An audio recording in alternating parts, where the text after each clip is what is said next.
Hi guys, this is Tanu Naram from Global Type IELTS and Indication Services, Firozpur City. So students, in this video today, I will tell you that the like a very efficient way to use connectors in task 2. आपको पता है हमारे writing task में 4 band descriptors होते हैं जिनके basis पे हमें बैंड्स मिलते हैं और वो बैंड डिस्क्रिप्टर्स या पैरामीटर्स कौन से होते हैं इस पे भी ना मेरी वीडियो है, वो आप लोग प्लेलिस्ट में जाके 4 पैरामीटर्स टू क्रैक राइटिंग आप वो वीडियो वॉच कर सकते हैं। ओके, सो उन 4 बैंड डिस्क्रिप्टर्स में से ना एक बैंड डिस्क्रिप्टर होता है that is coherence and cohesion. अब कोहेरेंस एंड कोहेजन क्या होता है?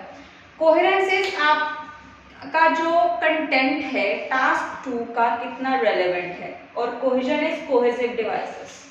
अब जो है cohesion that is cohesive devices जिसको हम लोग कनेक्टर्स भी बोलते हैं। अब ना देयर आर मेनी स्टूडेंट्स जो बोलते हैं कि मैम कौन से कनेक्टर्स यूज करें, कितने कनेक्टर्स यूज करें टास्क 2 में, BP1 में कितने होने चाहिए, BP2 में कितने होने चाहिए, इंट्रोडक्शन में कितने होने चाहिए। सो आज ना इन सारे क्वेश्चंस का एक ही टेक्निक के साथ आई विल आंसर इट और वो ना टेक्निक मैंने भी खुद के एग्जाम में फॉलो करी थी and I got 7+। Believe me, because क्या होता है कि राइटिंग में if you are following the basic structure, आप प्रॉपर पैटर्न यूज कर रहे हो, सेंटेंसेस हर टाइप के वैरायटी है सेंटेंसेस के। सेंटेंसेस का भी ना यूसेज करने का ना एक वे है that I will tell you in the next video. ठीक है, कि सेंटेंसेस कौन कौन से कैसे कैसे हम लोग यूज कर सकते हैं टास्क में। आज हम लोग ना कनेक्टर्स पे बात करते हैं कि कितने कनेक्टर्स कैसे कैसे यूज कर सकते हैं। तो there are many students and there are many questions regarding that कि कनेक्टर्स कैसे यूज करें, कौन से करें, याद ही नहीं रहते हैं या ज्यादा से ज्यादा हम लोग बार बार ना एक दो का कनेक्टर जैसे हो गए, दो, ऑल दो, मोर ओवर, बस यही यूज करते हैं, दोबारा दिमाग में नहीं आता है। ठीक है, तो आज I will sort your this problem. So let's start. ठीक है, अभी जो है जो थर्ड बैंड डिस्क्रिप्टर होता है वो होता है कोहेरेंस एंड कोहेजन, जिसमें आते हैं कनेक्टर्स। अब connectors is like connectors they are very important in task 2।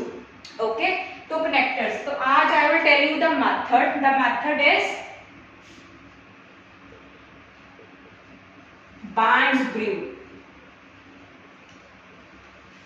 Okay, अब ना if you people will learn this word BANDS BRU तो लोगों की ना कनेक्टर्स की प्रॉब्लम सॉल्व। बताती हूँ मैं कैसे।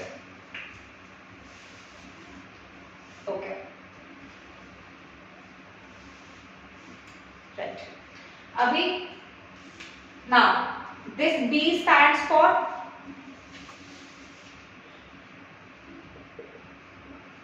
besides this, clear?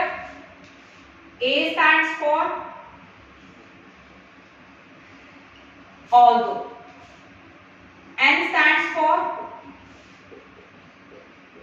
not only this, यहां पे अपना आइडिया डालो, but also that could also be done। ठीक है, तो मतलब एक स्टेटमेंट है, हमने दो आइडियाज को एक स्टेटमेंट में मर्ज करना है with the help of this, not only but also. Okay, अब D stands for despite, despite it or despite this। S stands for since। आपका BP1 डन। अब मैं बताऊंगी कैसे यूज करना है इसको। ओके, ना ब्रू पे आते हैं।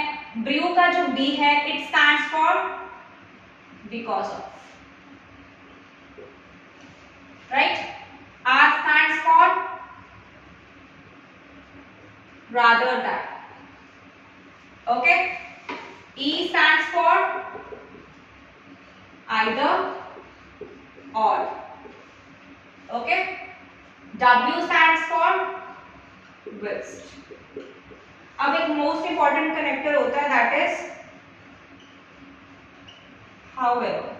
ये तो तुम लोगों ने ना यूज करना ही करना है, ऑलराइट? अब जैसे कि ये था तो ना you have to use this word BANDS BRU. BANDS को अपने दिमाग में ना रख लो, ठीक है। अब जैसे हमने BP1 स्टार्ट किया तो you can use besides this and then start your idea. Beside this के बाद यूज करो ऑल्दो के बाद यूज करो नॉट ओनली बट ऑल्सो। ये आपके सेंटेंसेस को ना एक वैरायटी दे देगा, ओके। तो इसके बाद despite it and then since. जब आपने BP1 का एंड करना है, BP1 को खत्म करना है, अब हमने BP1 को खत्म करके उसके साथ रिलेट करना है BP2 को। बिकॉज ऑफ ये स्टार्ट करो, बिकॉज ऑफ यूज के बाद रादर देन के बाद आइदर और देन विल्स्ट कंपैरिजन करने के लिए यूज करते हैं हम। यहाँ पे you can use ultimately at the end eventually like that, कुछ भी कर सकते हो। उसका however you must use the however is a very important influencing connector. Okay, so guys, with the help of Barnes brew you can easily keep these characters in your mind. इससे help क्या होगी, आपको connector सोचने नहीं पड़ेंगे, आप अपने connectors को अपनी रिक्वायरमेंट के according in the body paragraphs 1 and 2 task 2 में राइटिंग के यूज कर सकते हो। इससे क्या होगा, आपका जो कोहेरेंस और कोहेजन का बैंड डिस्क्रिप्टर है ना, that will remain constant and अच्छा जाएगा। दैट मींस आपके 0.5 to 1, 1 to 1.5 bands are like वो उस पे स्टैंप लगी, वो बैंड्स आपके, ओके। तो always keep this thing, BANDS BRU. अब बैंड्स ब्रू के बाद ना there is one more method कि आप अब सेंटेंसेस फॉर्मेशन को कैसे कर सकते हैं, that I will post in the next video. But I am really very sure student with the help of bands ब्रू ना you people can use variety of connectors. इससे अब तो आपकी रेपिटेशन ही होगी।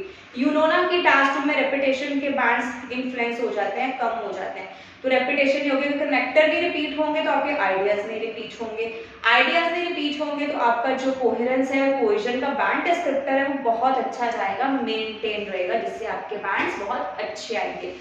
This particularly I have applied in my exam, तो you must go for it. तो आपकी जो प्रॉब्लम है ना कनेक्टर्स वाली वो सॉर्ट हो जाएगी। तो लेट मी नो कि आपको ये वाला जो लाइक टेक्निक है, ये स्ट्रेटेजी है, इन्फ्लुएंसिव लगी। And if it is influencing them, then do comment in the comment section and let me know and tell me कि and you know आपके comments मेरे को motivate करते हैं, as I always told in my videos। तो आप मेरे को comment करो, आप मेरे को बताओ, then I will post more videos with some very relevant and powerful techniques, writing की, reading की, speaking की, listening की, कोई भी, okay। And students हमारी online classes and offline classes दोनों पे we are available. If you want to take online classes, then you must call on the number that is given on the screen. And if you want to take the offline classes, that is one-on-one, you can visit us in our office. Address is mentioned on the screen and meet us and can visit us. Thank you so much. So I'll see you in the next video. Till then, bye bye.